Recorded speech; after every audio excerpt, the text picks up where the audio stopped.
An America where we end welfare as we know it. Republicans, I think, we had the opinion polls were behind us all along, and Clinton, to his credit, figured that out.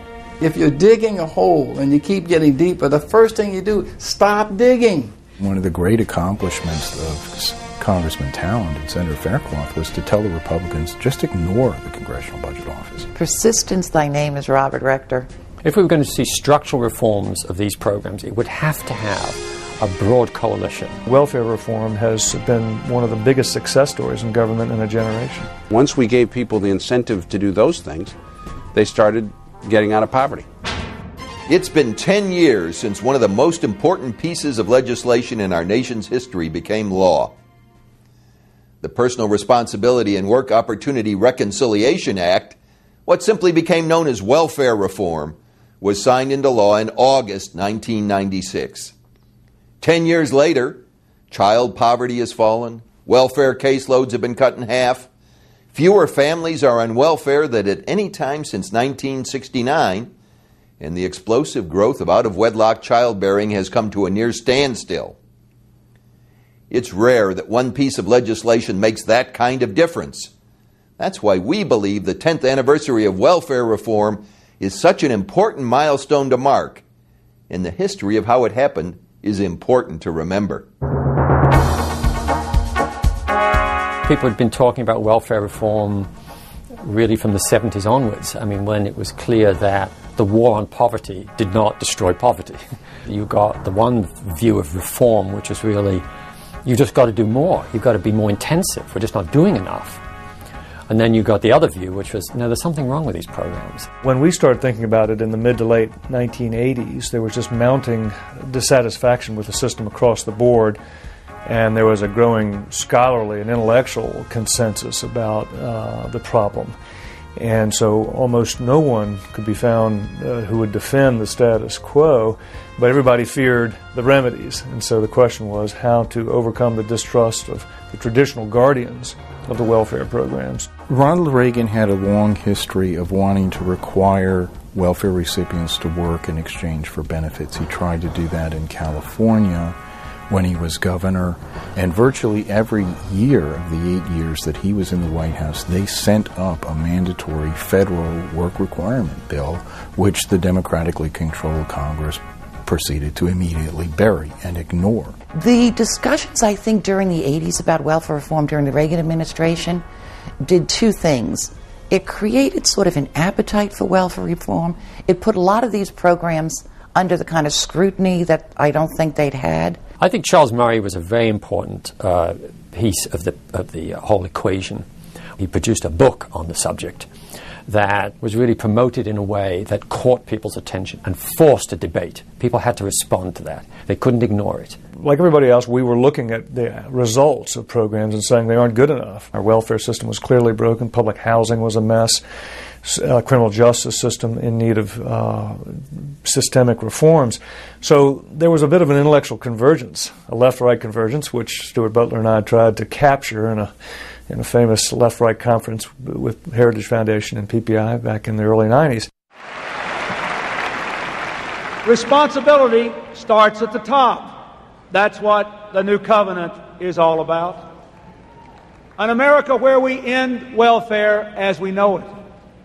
We will say to those on welfare, when you can, you must work, because welfare should be a second chance, not a way of life. I think Bill Clinton was critical in this.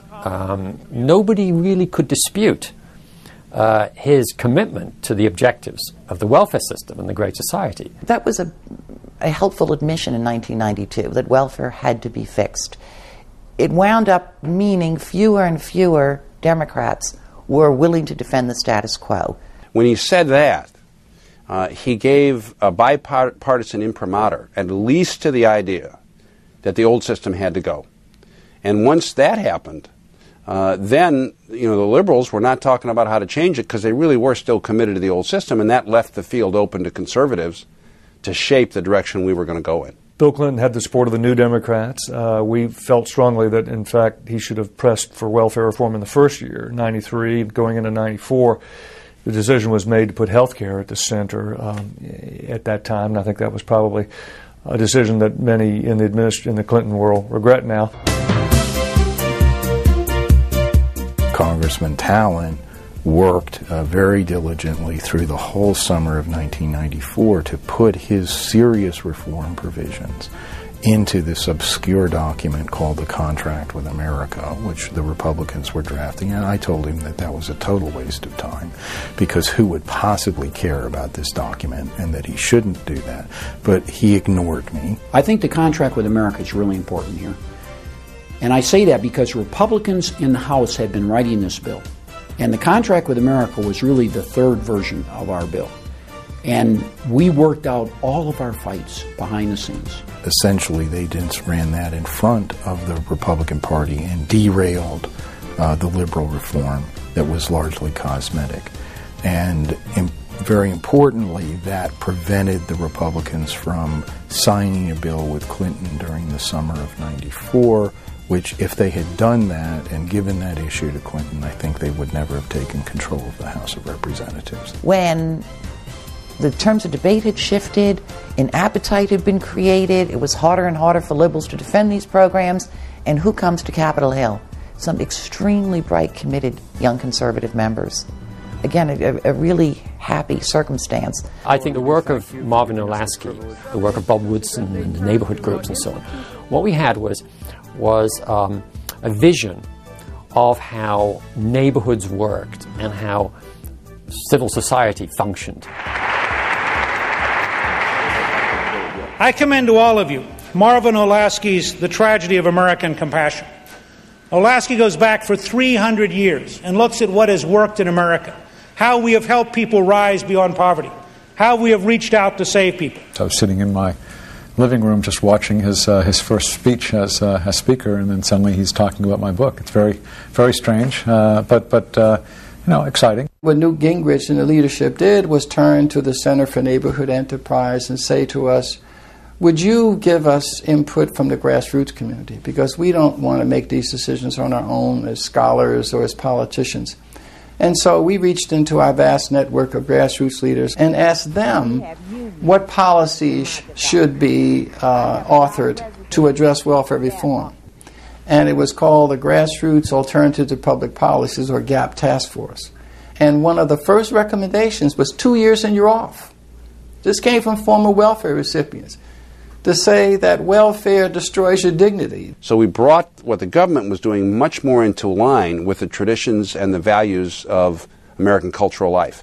And that's why it started to work. We had great leadership in the Senate with Senator Faircloth, the only senator who didn't have a college degree, and he had more wisdom than the other 99 of them put together, who really believed that you should require welfare recipients to work, and that we had to do something about the fact that 1 out of 3 children were born out of wedlock. There would have been a significant battle had President Clinton tried to get a Democratic Congress to embrace an idea as radical, certainly as the change that he signed into law in 1996. So I suppose the convergence that happened here of a Republican Congress and a Democratic president bent on dramatic reform is probably the political formula that had to be in place in order to get this bill passed. When that bill was on the floor on July 31st, Clinton had not yet said what he was going to do. And Leon Panetta, who was his chief of staff and a former very popular member of the House, and the House Democrats were calling him right and left, Leon, get him to make a decision. We need to know, because Democrats did not want to, there were a lot of Democrats, they did not want to vote no if Clinton was going to support the bill. So they went into these delaying tactics on the floor. It was really a riot. They delayed the vote on the floor for over 3 hours. And meanwhile, Clinton is camped out in the cabinet room with half his cabinet and senior advisors and the vice president. And in that room, I think only 2 people out of maybe 15 or 16 supported the bill, and some of them were very, very, very strongly opposed. There's no